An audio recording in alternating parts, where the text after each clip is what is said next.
Hi, I'm Anthony Hudson. I am a tribal member with the Confederated Tribes of Grand Ronde. I'm also a descendant of the Confederated Tribes of Siletz. And we are here in Portland, Oregon at the Center for Native Arts and Cultures at the Native Arts and Cultures Foundation. Hi, I'm Conway Sluxta, Felix Furby Nagyachel, Chinook Tilachum Naika, Big Grand Ronde Tilachum Naika. Hello everyone, I'm Felix Furby, and I am Chinook and Grand Ronde. To be here. And we are joined here tonight also, because this is really a team effort. There's a skeleton crew of amazing folks making this happen as we are beaming to you live from the internet. I'm using my psychic hand powers to move this camera. We are working with producer Bert and producer Mandy from NACF here helping us out today. Hello, hello, friends. We have disembodied hand. Mandy, hi. And today we're talking about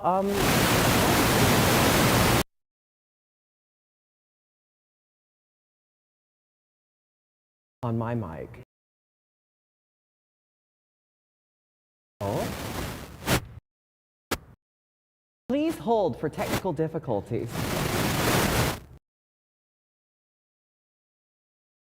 Three years to understand how this technology works. We're figuring out as we go. We appreciate your patience.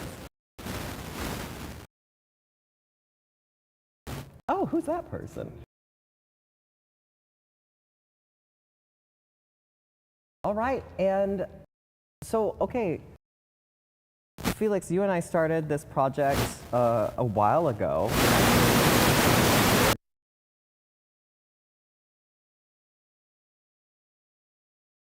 On the reservation for the tribe, and we came up with this whole plan for what we wanted to do, and we're going to talk all about it. And that really came to life recently by making an exhibit called My Father's Father's Sister, Our Ancestor Shamkhin, that we premiered at Chichalu, I believe in April, and that was up for 7 months. And what was that exhibit all about? All about our ancestor Grand Ronde, Shamkhin, Tualatin Kalapuyan woman, a transfeminine person, and a healer, doctor for our people, someone who was respected and loved by her community at the time. Hold on, at the time being recently? At the time being, she lived during the era where the reservation was established, so she was born before the years where the reservation was established, and then in her lifetime, the community changed. Grand Ronde was started. So we're talking 1800s. Yeah, we're talking 1800s. Native trans woman who was called she, her, and was accepted by her tribe as a woman. Yes. This sounds cutting edge. Imagine that. It shouldn't be. It really shouldn't be, and we're going to talk all about why that is today. How'd we get into this? Well, for me, this was something that was a personal question. It started out as me really wanting to understand what Two-Spirit meant in this international conversation over Two-Spirit, being a culturally specific identity. It's like, well, okay, what is my culturally specific identity in regard to this? Right, because Two-Spirit as a term was established in 1990, or it wasn't established, but it was kind of agreed upon by like a big meeting, a big group of indigenous folks at like a big meeting in 1990. And it's kind of a sort of pan-Indian and like international meaning across Native nations. Term that's modern, slightly anthropological, and referring to gender diversity across like so many tribes. Yeah, a new term to represent a diversity of tradition across our culture that we had for a long time. So it's a new term, but not a new concept. But this way of categorizing it and this way of talking about it came from our shared reality and things that we have in common with exploring this. Being people who identify this way in our community today. Well, speak for yourself. I ain't no queer. No, I am. I guess we should also probably mention that, right? That we're coming into this as two queer Indigenous folks. Yeah. Right. And like for me, I think like hearing what you're saying, I think resonates with me because you were the first queer person from the tribe that I'd met. And that was like just this massive moment of like almost like not seeing myself because I could look in a mirror, but like I'm able to see another queer Grand Ronde person. And when I first met you, I was like, oh my God, this is really happening. This person is real. I'm not alone. And I think like when I got really interested in trying to look at this kind of work and this history too, before I even found this history about Shomkin, like I was really wondering like what's the name for us in our own culture? I was wondering that too. I'm obviously very interested in languages and learning our ancestral languages, and I was highly motivated to find a term. There's so much that today we need a term because we need to be able to talk about ourselves, advocate for ourselves, talk about what our specific experiences are. And the need for that term comes out of our modern reality, which is one where we are marginalized for who we are. Yeah. And because of that, we do need that term. And I was looking for a term in our history, hoping that that was a sign of acceptance, also hoping that would give me something to search for so that I could find our tradition. So like I'm thinking for our audience that's watching, like you're searching for a culturally specific term that's rooted in history, that's rooted in tradition, that's something that our own ancestors would have used to refer to people like us. Yeah. And it turns out that how our own ancestors referred to people like us was largely just by talking about us like members of the community. I'm sorry, what? Yeah, they didn't need a term the same way that we need a term. So do you remember when we were building this exhibit that we're going to go into a little bit more later, but we were talking about putting words in all these different languages up on the wall, right? And having phrases like "we are here," "we are sacred," "we are," and I was like, Felix, just translate sacred and put it up on the wall. And you're like, I just can't do that. And I was like, why? And you're like, because we already were operating from a place where the world is sacred, so we didn't need a word for it. Right? So it's like really similar to, I think, what we kind of found along the way about why there wasn't a term for us in our own language or languages, right? Yeah. And if there were terms or usages, they weren't common. They didn't fossilize into something concrete like that is the term. So, you know, what I saw in Victoria Howard's history is she just said, my father's sister was a shaman. That's how she referred to her. And when was she saying this? 1929. 1929. She's describing Shomkin as her auntie. Yes. And she's saying she is her father's sister. Yes. But wait, people can't wrap their heads around pronouns today, and yet natives were doing this in the 1800s and early 1900s? Yeah, well, gender and pronouns and language are all culturally specific things. And from a European American cultural standpoint, especially in that time from the dominant, the worldview doesn't leave as much room for those types of things. So pronoun conversations get more difficult because of that. And for her, it was easy. Because that was just how you lived. Mm-hmm. And she said it in English, and she said it in Clackamas.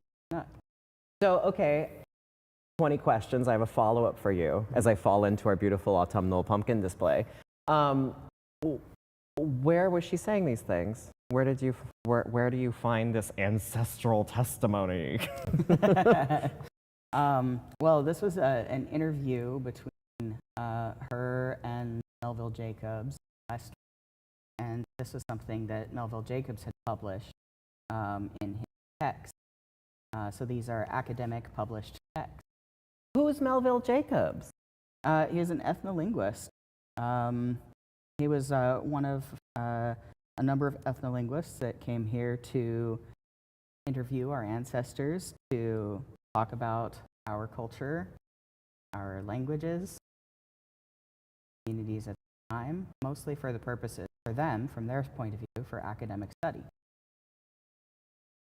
Just like going in, writing down the facts, saying these people were once here, and then just recording that for their own keeping. Mm-hmm. And these were outside academics doing this. Yes. Wow.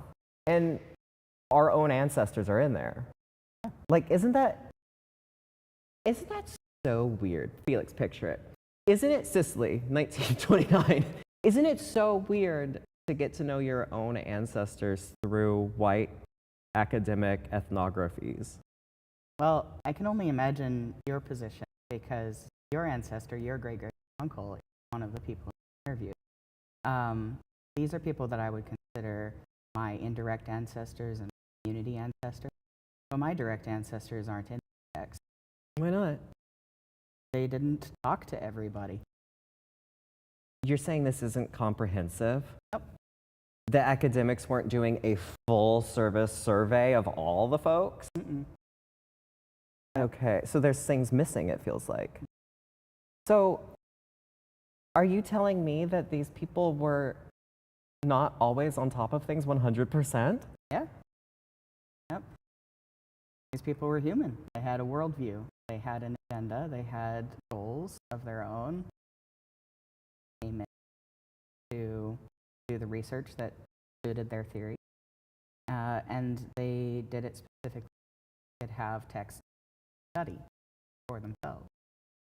Okay, Felix. Now, I don't know if you know this, but we have uncovered documentary footage from the year 1929 of Melville Jacobs himself doing this work, doing this important ethnographic work. Uh-huh. Do you think we're ready to show our audience this footage? Yes. All right, producer Bert, please take it away.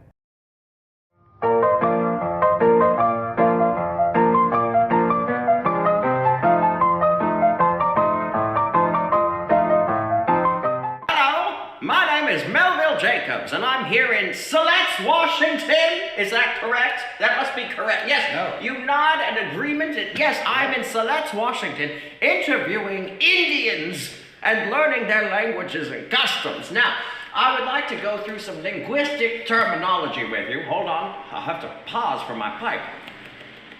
How would I say murder? Tell me, noble savage, how would I say murder? Death? Well, how did I say death? Well, you would. How would I say stabbed to death? How, for example, just a thought experiment, if you will. How would I say, I am going to stab you after this interview to death with blood and pain?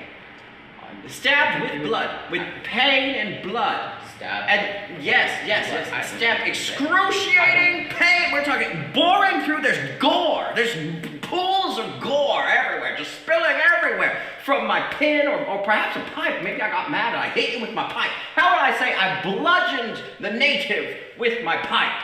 Boston really likes murder. Yes, I do. I love. How would I say murder? How would I say murder? Tell me. Perhaps how would I say murder? Let me make a note here. This Indian seems a little senile, so.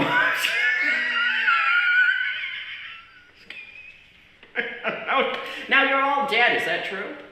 I am still alive. I hardly see how that's accurate or related. What's your favorite Buffy St. Marie song? Who?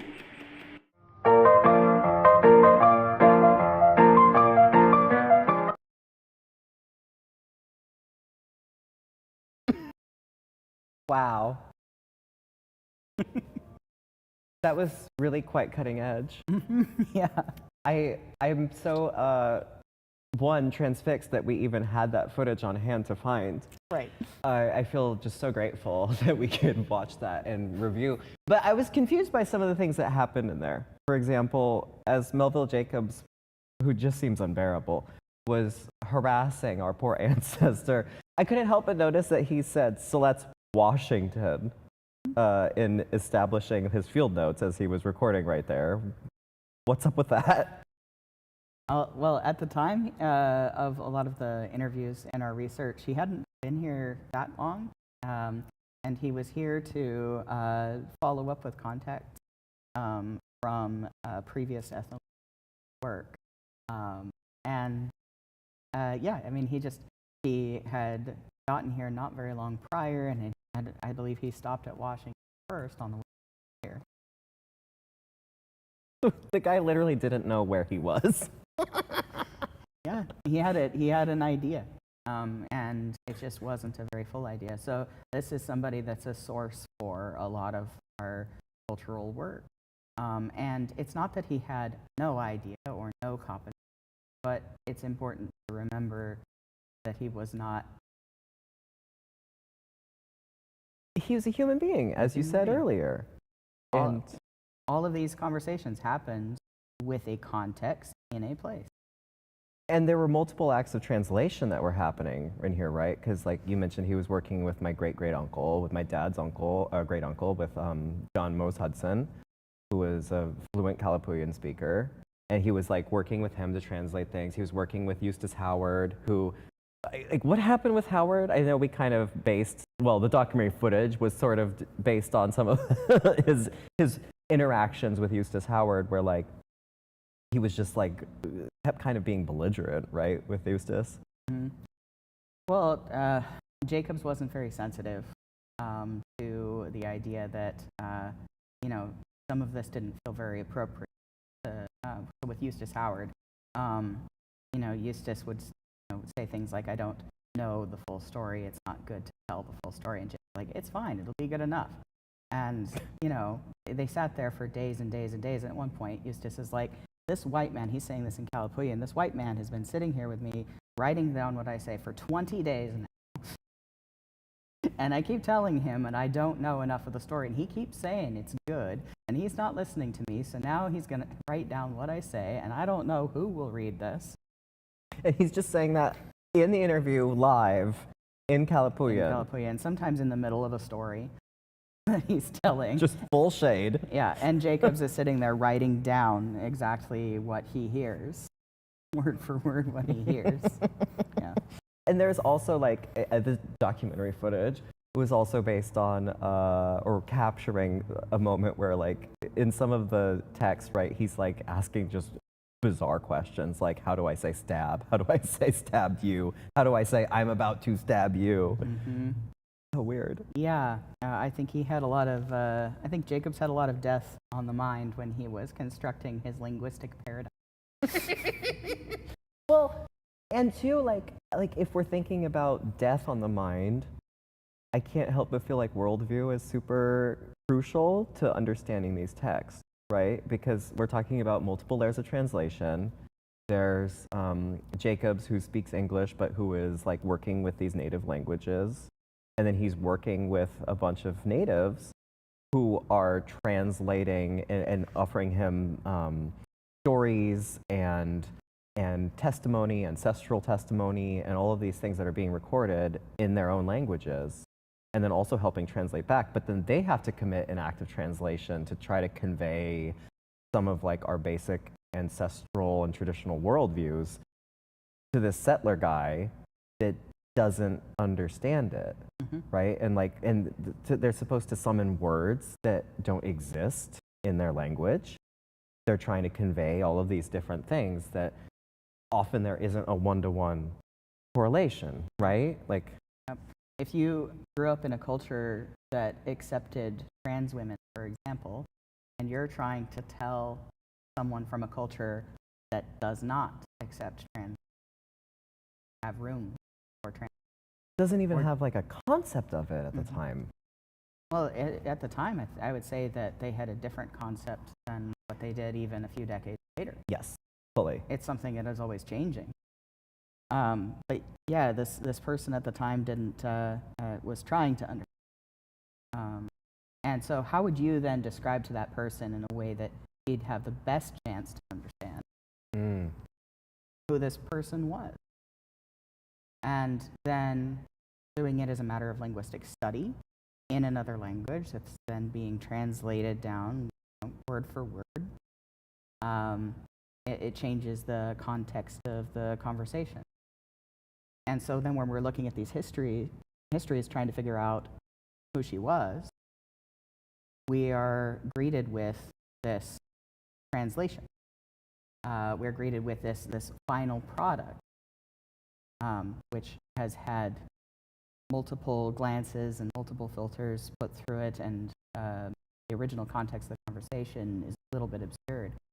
It's like a game of telephone. Yeah. Like where, I say to you, bananas and clams, and then you say to producer Bert, bananas and yams, and then Bert says to producer, and by the end it's completely degraded into something different than what it originally started as. Yeah, well, in the analogy of the telephone game, imagine that bananas and clams gets exactly preserved bananas and clams, but why would you just say that in the middle of an interview? And then it's like, oh, bananas and clams, that was extremely significant cultural touchstone. People, the context of something can get lost. Yeah. And then I think too, like, worldview and translation are so linked. Like, I'm a big nerd. I know you have a lot more familiarity with linguistics than I do. I just read a lot of stuff. But I love the work of Anne Carson, who is like she has the coolest bio in the world. Anne Carson lives in Canada and teaches ancient Greek for a living. But like, she often writes about the work of the translator, which is like about capturing the spirit of the time and the place. It's not always about just finding the words that correspond. You have to capture like what was happening, where were you at, how do you convey these feelings, these emotions, the cultural context. So like when she's translating like an ancient Greek play, she'll work in like Marilyn Monroe because she needs like some high femme signifier. And it's like, what would an American understand in the same way that a Greek would? Marilyn Monroe, right? And so thinking about worldview and translation, also like Jacob's positioning as somebody with death on the mind, it feels to me like Jacobs was coming to these texts and he was just recording essentially a grave marker. Like, it feels a little crude to say, but it feels like he was just getting sort of the last gasp of what he thought, I think, was like death rattle. Of like, I'm going to record this language before it's gone. I'm going to record these stories before they're gone. I'm going to record these people before they no longer exist. Right? And he's not 100% wrong about some of those things, but he's definitely wrong about these people not existing anymore. He thought of the people that he was interviewing as the last of them. And for them, it was a grave marker here, lie up. Yeah. For some of his interview subjects at the time, they thought that way too. That's what they were being told over and over, but not all of them. Yeah, either. we were talking earlier about this, and you were talking about how Some ancestors were coming from a place, like there was just massive change happening in this moment. Like the world was completely shifted and spun on its head. Everything is completely new, different, awful, bad. Assimilation is happening, colonization is happening, and then we know all the horrors that are going to transpire from there. But like, it feels like, because it's so incredibly recent, it feels like I don't know, it just kind of blows my mind how so not far away in time all of this was for us, right? That there's this feeling of hopelessness from so many of these people, but then something that you pointed out that I think is so beautiful is that it's actually, in a way, it's like you've said, especially with Victoria Howard, Eustace Howard was her husband. Eustace Howard, who was like tired of this guy. And Eustace Howard is feeling hopeless and whatever. But Victoria was looking at it a different way, right? Yeah, where Jacob saw it as a grave marker, I like to think Victoria Howard and Terrence on Hudson saw it as a telephone. Yeah. This is a means of communication, not just with white academics in the future who might read these things for their study, but for us. Yeah. Because we still are here. What? Uh-huh. But like, I mean, that's, I was just thinking about one of my gal pal elder aunties, hey, Auntie Tracy, was just talking about like we were just celebrated tribal restoration at Grand Ronde. And she was posting about it and saying like how, you know, in the 50s we were told we were extinct. And that's incredibly recent. Like when you think about tribal restoration, I mean, there's still so many nations that have yet to be restored or federally recognized. There's also like tribal restoration for Grand Ronde is practically just as, that's only been around as long as like you or I pretty much. It's very new. And thinking about our ancestors that were living through this time and working with Melville Jacobs, like that was not long ago at all. We're always told that it's so long ago. It's like we're distanced from our own recent history, as if this was forever ago. But well, because in 1492, Columbus sailed the ocean blue, right? That's what I'm taught. And so that's when it all happened, right? Right. That's when everything happened. Yeah. So a lot of these interviews, a lot of our research material, especially comes like the Victoria Howard stuff comes from 1929, and at the time of these interviews in 1929, my grandma was 9. My grandma was 8. So we're talking about, my great-grandma was 9, someone that I knew as an adult, someone that, like I had a relationship with my whole life, was alive at this time when people were marking the last of. Yeah. Yeah, John Mose Hudson, who was helping translate, my great-great-uncle, he was often credited as the last Kalapuyan speaker.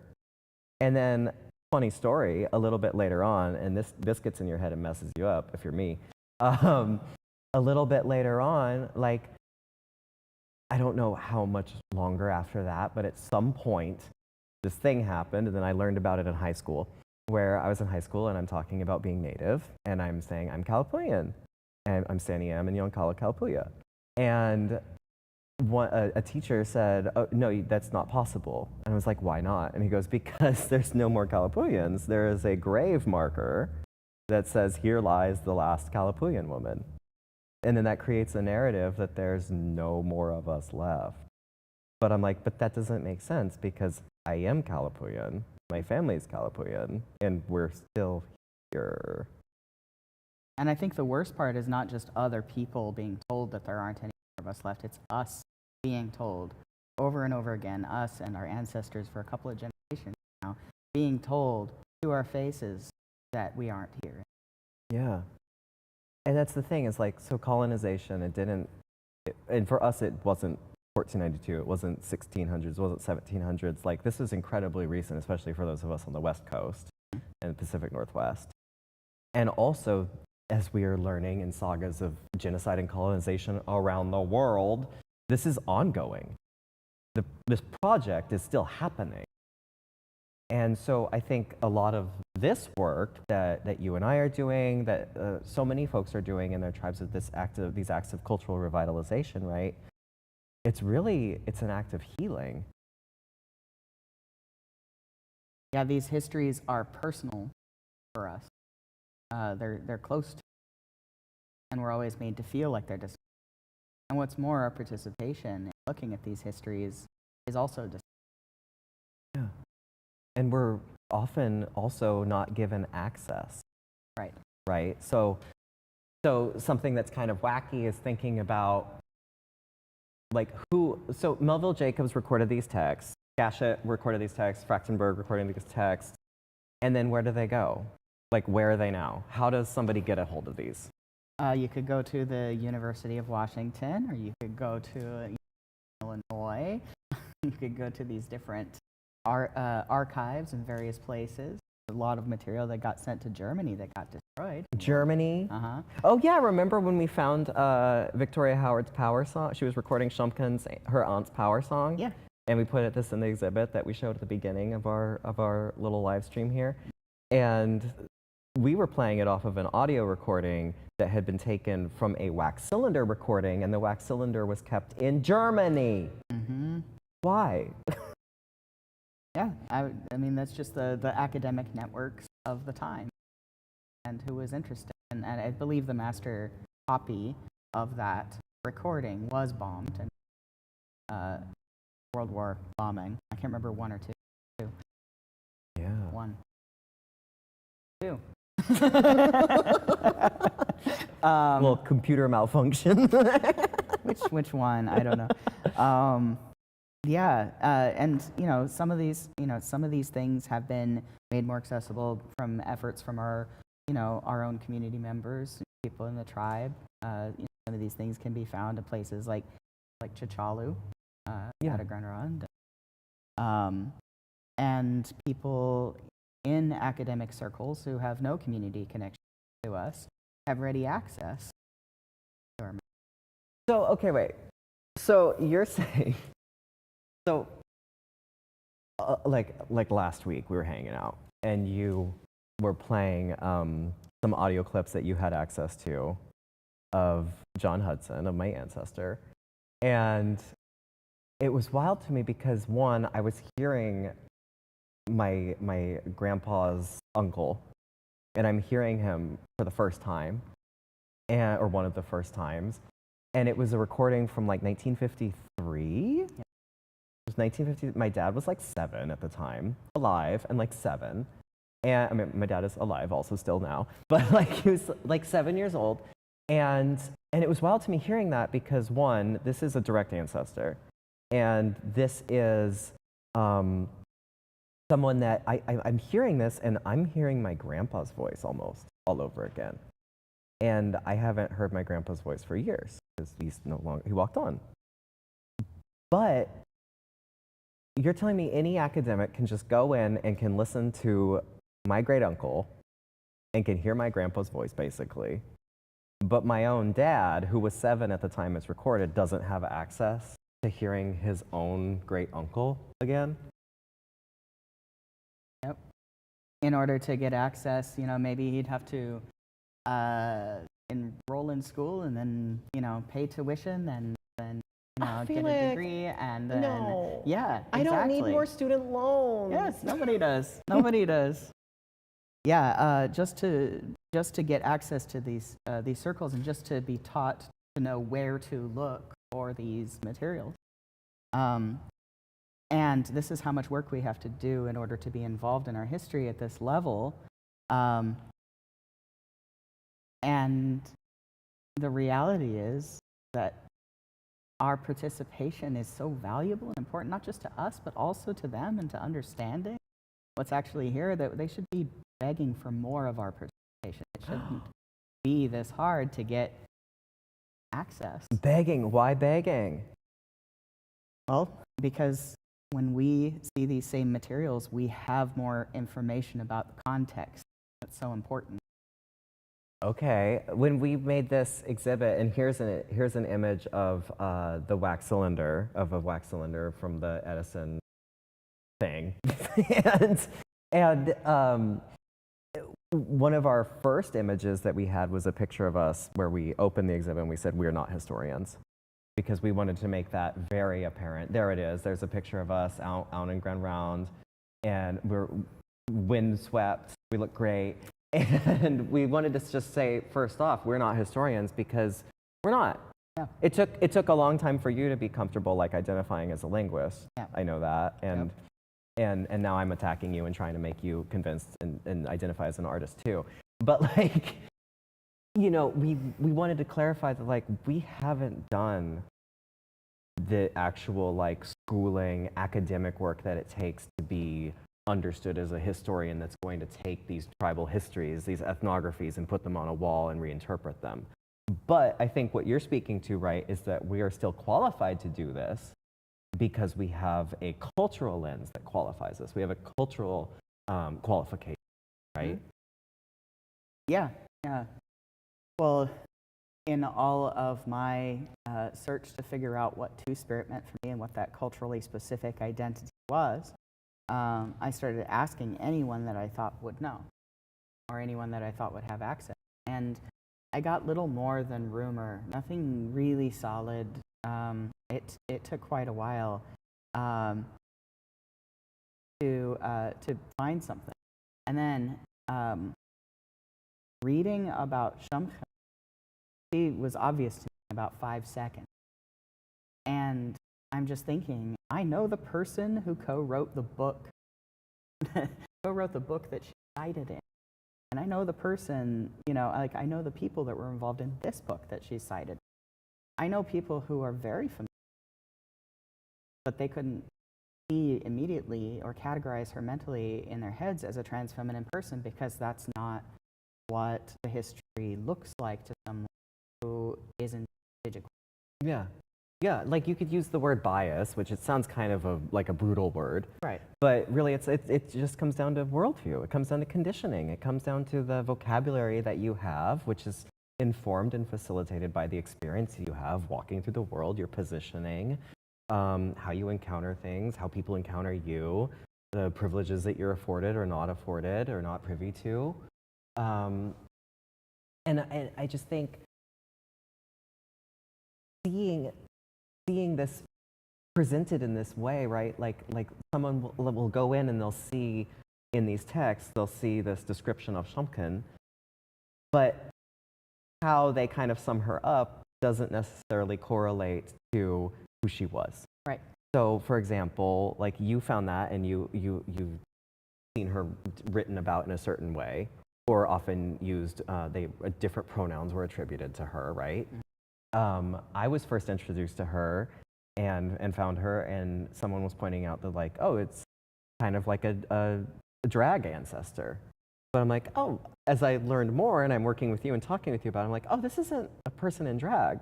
Right. Because this is a person that repeatedly would confront people if they misgendered her. She preferred the name Nancy, which was like an English settler name that was given to her, right? But that they would call her Jack, but her name was Nancy Jack. And she was like, no, my name is Nancy, get it right. Yeah. And it takes, in the same way that it takes indigenous people to go in and look at these texts and to offer an air of cultural qualifications and specificity to be able to say what's really happening here, it also takes an indigenous queer person to look at these things and to say, no, this is a queer woman, this is a trans woman, right? Yeah. Yeah, and you know, we're talking about bias, like, you know, it's perspective. You can't really separate yourself from your perspective. You can be aware of it and be aware of other people's perspectives vaguely, but never from a first-hand. Yeah. And you have to think about different people's perspectives when you're doing history. Your own, the person with the pen, and the person interviewed, subjects there, you know, like you have to think about all of the different. And we don't, as Indigenous people, we don't just have one perspective and one identity. What? Yeah, we're diverse within ourselves. Imagine that. Yeah. And it's very important to participate in this historical study, you know, for the purposes of understanding ourselves and cultural revitalization from our end, but also just understanding the culture even from an outside point of view. Because we have our perspectives. That's something that you can't necessarily study for. And it's like looking at this slide. So like for the exhibit itself, we took these ancestral histories, these ethnographies, we blew them up, we put them on the walls in T'Challa Museum just to flat out present to everybody. These are the facts. She existed, she's real. And we opened with this first panel that says, my father's father's sister was a shaman. And then in parentheses after that, this is the text straight from Jacobs. This is Victoria Howard's testimony. My father's father's sister was a shaman. She's talking about her auntie. And then in parentheses here we get, and also a transvestite. Where did that come from? Is that Jacobs? Mm-hmm. Yeah. The text in parentheses here is notation from Jacobs trying to make sense of and clarify and give context for readers of text. And, you know, at the time, that wasn't necessarily solely a derogatory word as it is today. There are a lot of people, even today, who, you know, remember a time where that word had more, they identified by that word. There's still older queer folks that sometimes still identify with that term. But Exactly. So even today, we have a perspective, and, you know, we are sitting in a context where we're reading where we are coming from a different point of view in the timeline of history. Yeah. And so it's looking beyond these things and figuring out, why would that word be there? You know, why would any of these be here?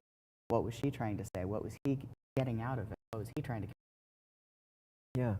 Yeah, Victoria Howard is like, no, this is my auntie, and she was one of the most powerful healers in all of this territory. Like, she was the person that you called on if like real bad medicine was directed at you, if there's dead people clogging up the astral plane of your home, like any of it, right? Mm-hmm. If you're sick with some horrible illness, like Pumpkin's gonna come in and she's going to fix you. You're gonna feed her, and then she's gonna feed her dogs with some of that food, but she's gonna fix you. Yeah. She's gonna go in and do some amazing work. And even amongst healers, she was especially respected. Even compared to other healers of her time, she was legitimately loved by her community. Yeah, and I think even some settlers even like consulted her and hired her. And so taking this history, it was really important to us to just take it, blow it up, and put it on the walls and present it for exactly what it is, but then to apply through like these placards. This was a little panel that we put up next to that text by Victoria Howard that's explaining who Victoria Howard is, how she used correct pronouns to refer to her aunt. We also wanted to build in a little bit of like 101, because this is in our tribal museum, and this is our first time really planting a giant queer agenda in the tribal museum and saying, hi, we're here. So we also wanted to explain like what a dead name is and what misgendering is, and just kind of gently walk people into these topics that really do affect us as queer people.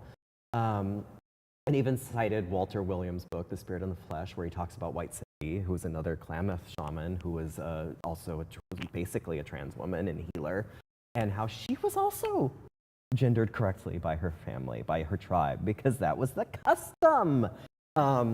Which I think brings me to, I think when we apply our worldview to these texts, and we're demonstrating them for what they are, how they were captured, but then reinterpreting them through our lens.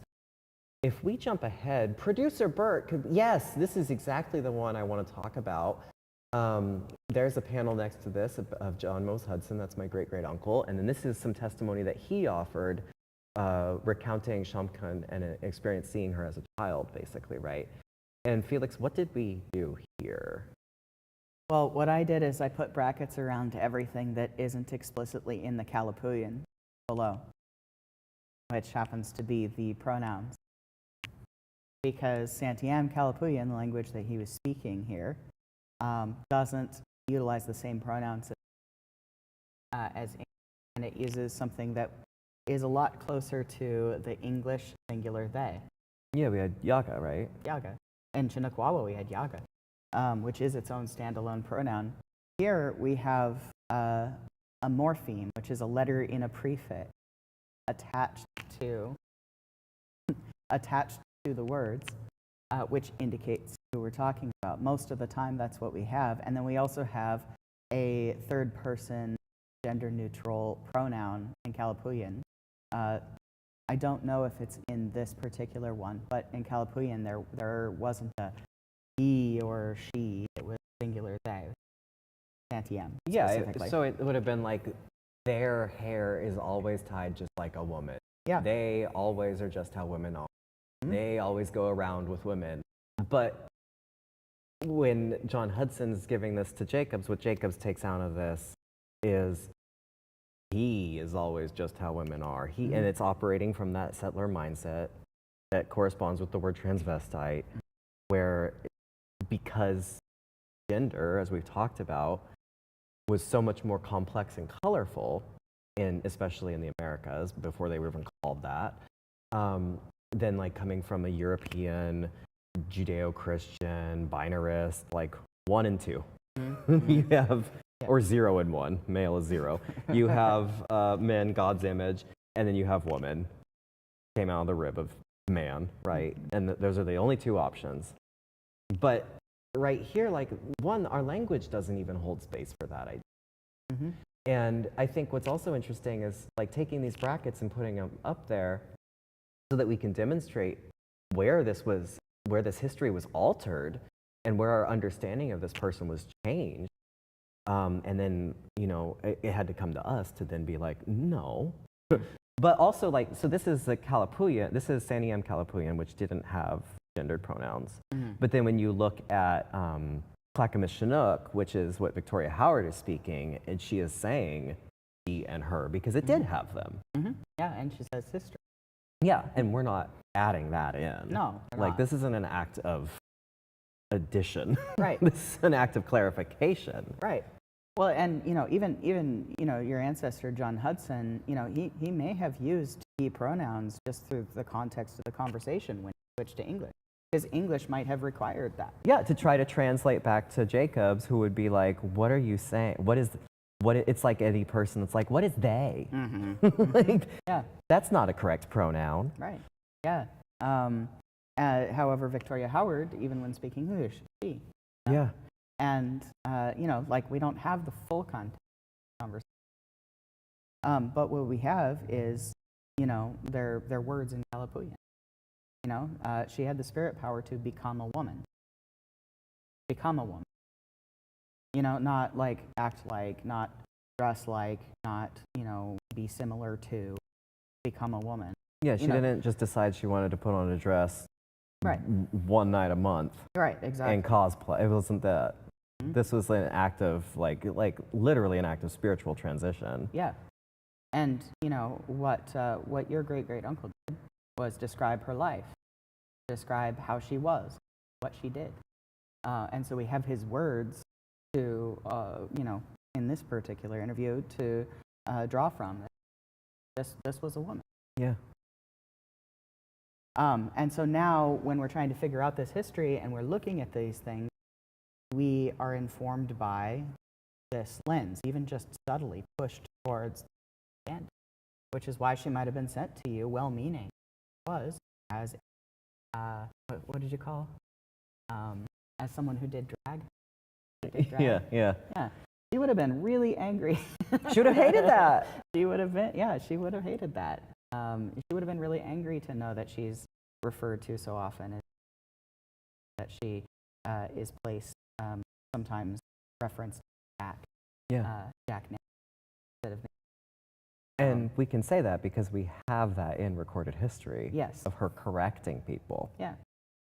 And of her repeatedly going back to that. And I think I would like to jump ahead a little bit through some of these slides. Producer Burr, if you could please take us to some of our contemporary tribal member images. These are all just different images from the exhibit, and then we were able to work in some of our, because something that was important to us to talk about was also like that we are a living, evolving, growing, changing, breathing culture, right? Yeah. We are not cemented in the past.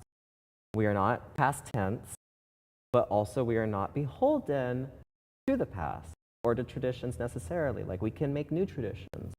And we wanted to celebrate contemporary tribal members, living tribal members, such as right here in this panel, we have Steph Littlebird, who designed the image of Shumpkin that we were able to put up in the front and center part of the exhibit. Steph's also Apfalati Kalapuya, or Tualatin Kalapuya, just like Shumpkin, also Two-Spirit. We were able to work in Silas Littlehawk, who was recently Mr. Montana Two-Spirit, an enrolled tribal member, and one of the first people I think I've seen in our tribal paper and Smoke Signals written about as a queer person, which was really beautiful and lovely. And I think it was so important for us to show this because, one, like, we want to show a path for moving forward, right? Like, we want to demonstrate a vision for the future that's rooted in the past. But, like, I mean, it's almost like indigenous futurism. You know, you go so far forward that you're back where you began. And I think something that's so beautiful that's thinking about this is thinking about what all of this means. This isn't just for queer people, right? Like, Yeah. there's something really intrinsic to cultural revitalization and decolonization that is located in how we understand gender and how we understand liberation of our sexualities and freedom with that, right? Yeah, even to be, you know, what we would call cisgender, which just means as opposite of trans, cis means opposite of trans. So even to be cisgender, which means you identify with the gender that you were assigned at birth. You're like, you know, yeah, doctor said boy, and I agree. It worked out. That worked out. That's all cisgender means. But even for cisgender people, you know, gender is not necessarily something that translates across cultures. What I feel, and they didn't just come in and say this is how to be a person. They came in and said this is how to be a man. This is how to be a woman. Be a man our way. Be a woman our way. Some of the first experience for kids in the installation process, schools, residential schools, is hair cutting. Yeah. Changing of the clothes, being given names that were, Europeanized, but also like gender appropriate from their perspective. It was not just forcing into a gender binary, but also just a completely different concept of gender that isn't from us. Yeah.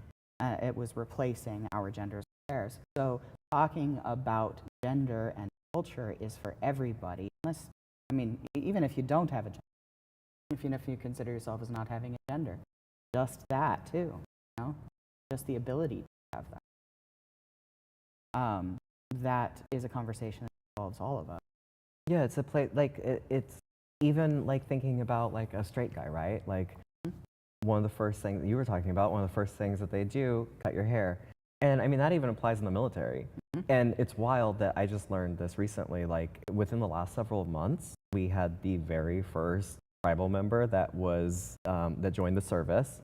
And they were the first person to ever get a religious exemption so that they didn't have to cut their hair. It's like, it's a value, right? Mm-hmm. It's part of the culture. And so, like, that is part of gender expression.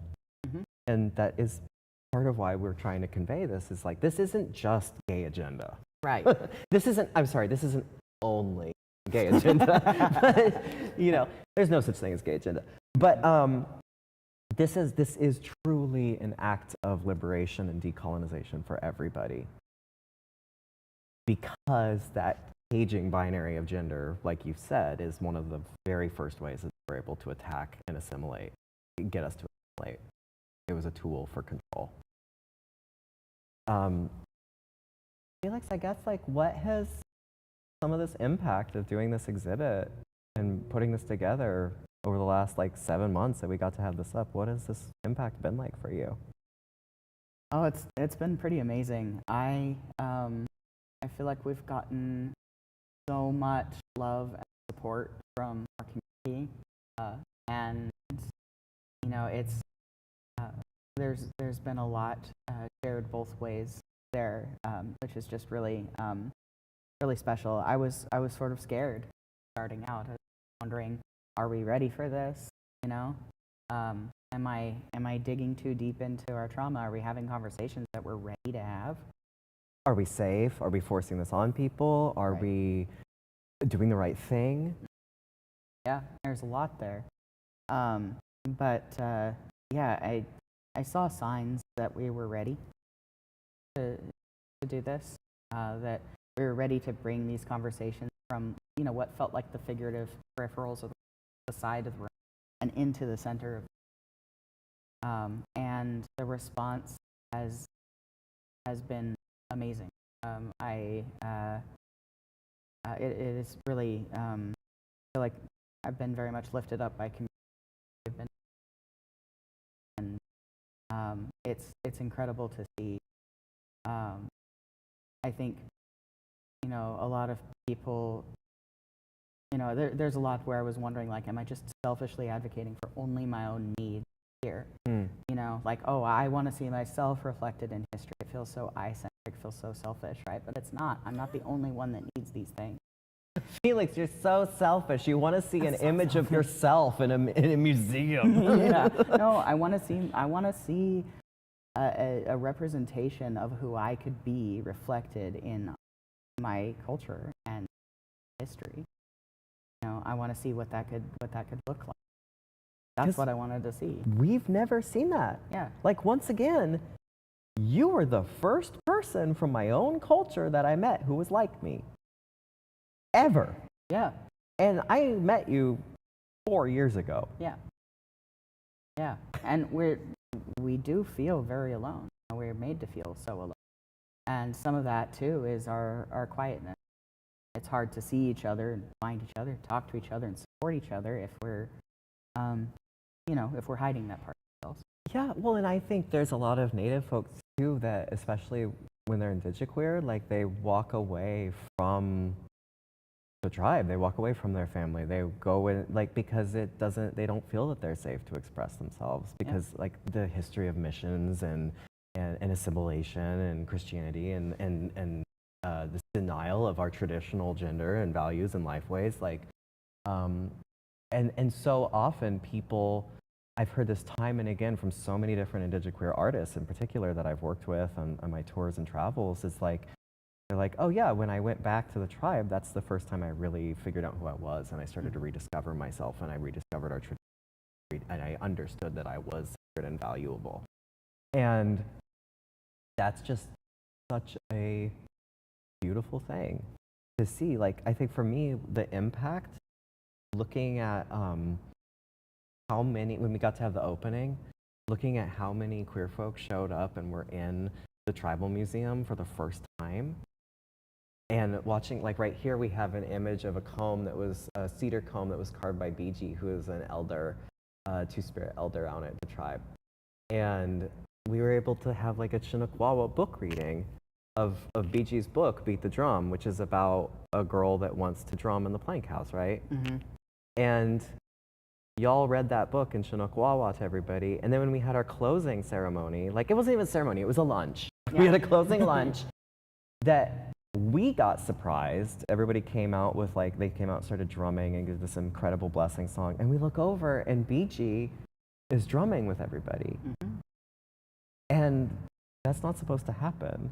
Well, according to people, that's not supposed to. Because that's going off of a rigid gender role that isn't rooted in our tradition, that women don't drum. Right. Yep. It's, you know, that's assuming that, you know, this person is a woman, and then also assuming that women don't drum, which, you know, that's a highly culturally specific thing.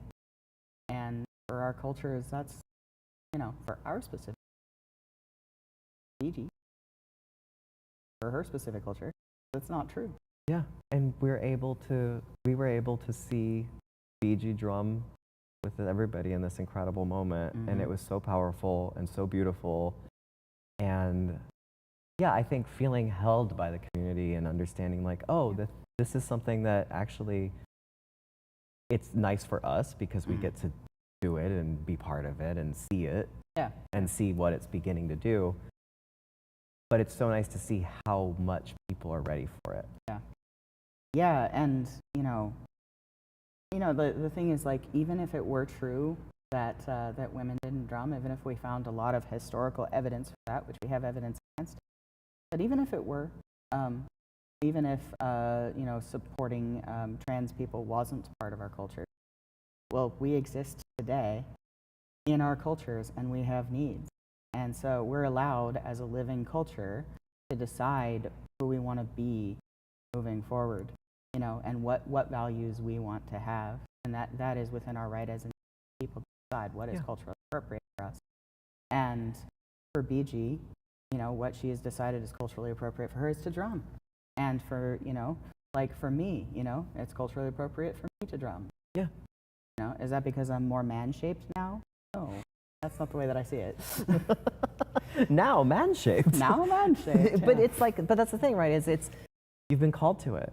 And this is, in tribal communities particularly, everybody has a role, and I think serves a role. And I think it's so beautiful to see these roles being celebrated and respected, and that we can understand that roles can shift and change and can take different shapes, can switch to man shape. And and I think like this image I really love, like at the end of the exhibit. So. We didn't even get to show Felix. We're not qualified to make an exhibit or to be historians, and yet we did it anyway. Yeah. And we also aren't qualified to design an exhibit.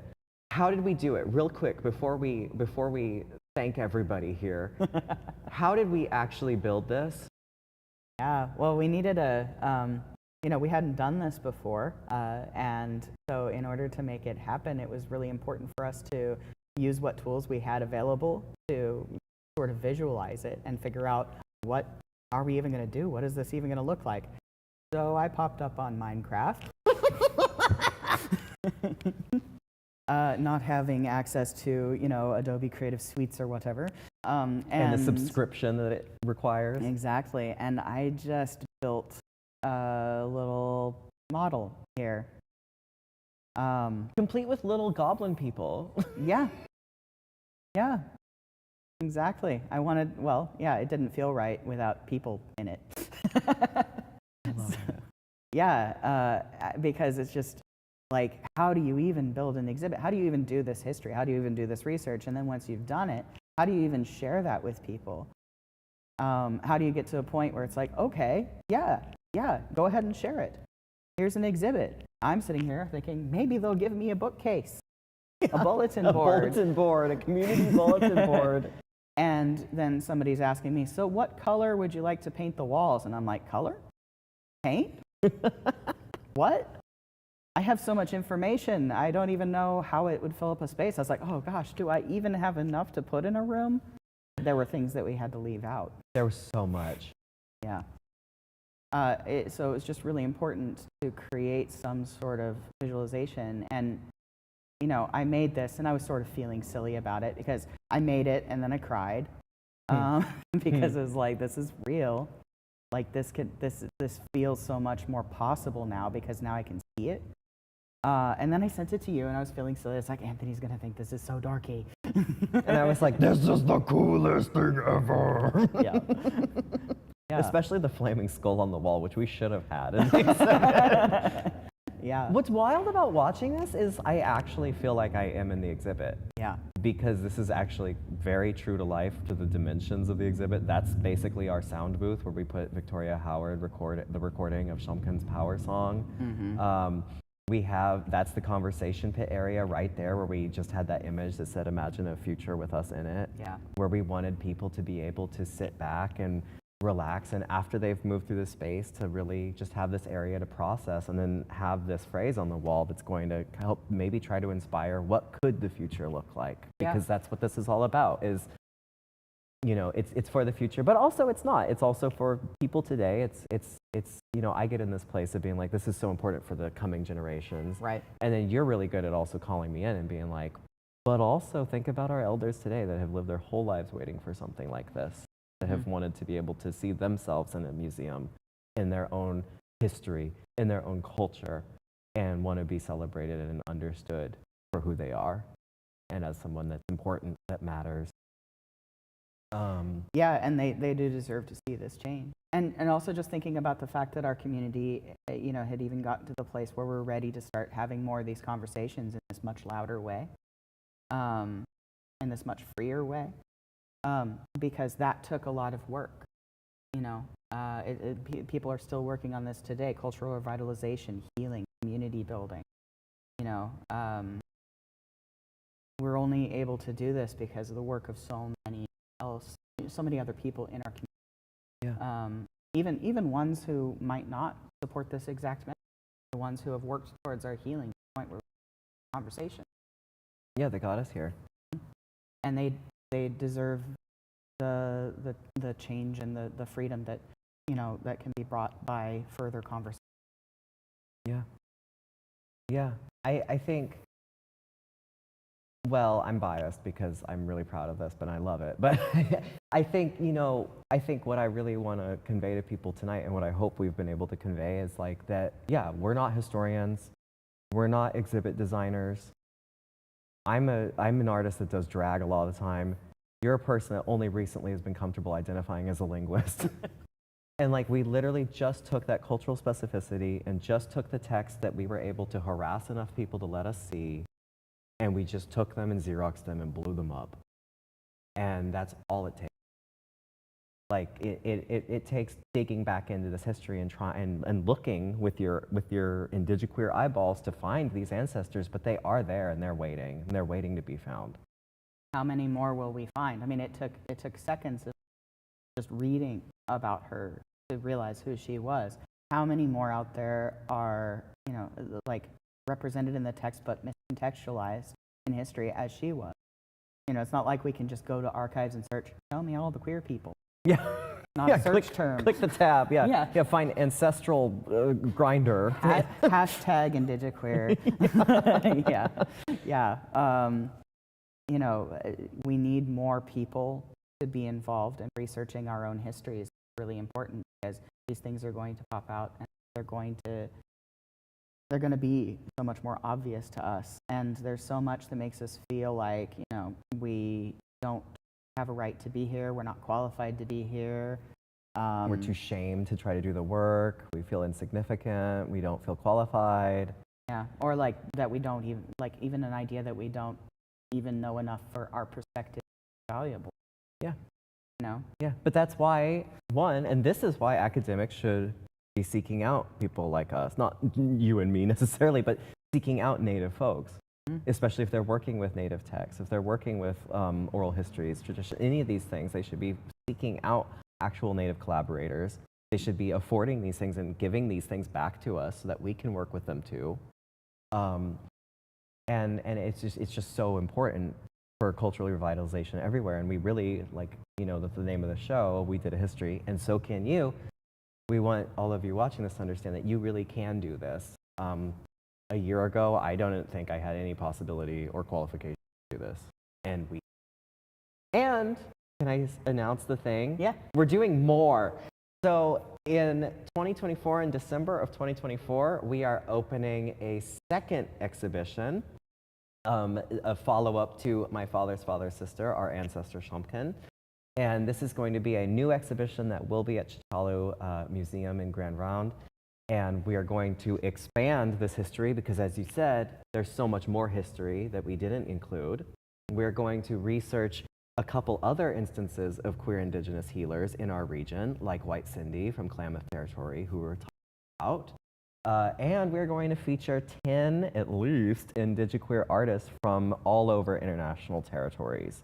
Kind of just telling the saga of what does two-spiritness, what does indigiqueerness look like for all of us, and what is the story about this. And then from there, it's going to be in our tribal museum, and then after that, it's going to tour all over the colonized borders of the state of Oregon. So we're going to trace back all over our ancestral homelands and get this into multiple cities in Oregon to demonstrate this history, to show that we are here and that we have always been here. And good luck trying to legislate against us. And for more You can find out more about the project as it develops, because we were so lucky to get support from Native Arts and Cultures Foundation as 2023 SHIFT awardees to work on this next step of our project. Also, a Creative Heights Award from the Oregon Community Foundation that's going to help us take care of all of our artists and the work this is going to take for the next 3 years. Thank you, producer Bert. You can find out more at nativeartsandcultures.org. Wow, Felix, I feel like we're at time. Yeah. But I just have to say, Hayumasi, thank you so much. Yeah, Hayumasi. And Hayumasi to everyone watching and to everyone that's been supporting and showing up and helping to move the conversation forward and making us feel like, we belong here having the conversation. It really helps. And come in, join us. Thank you all. Thank you for watching. Thank you, ancestors. Thank you, future ancestors. And thank you, NACF. And thank you, producer Bert and producer Mandy.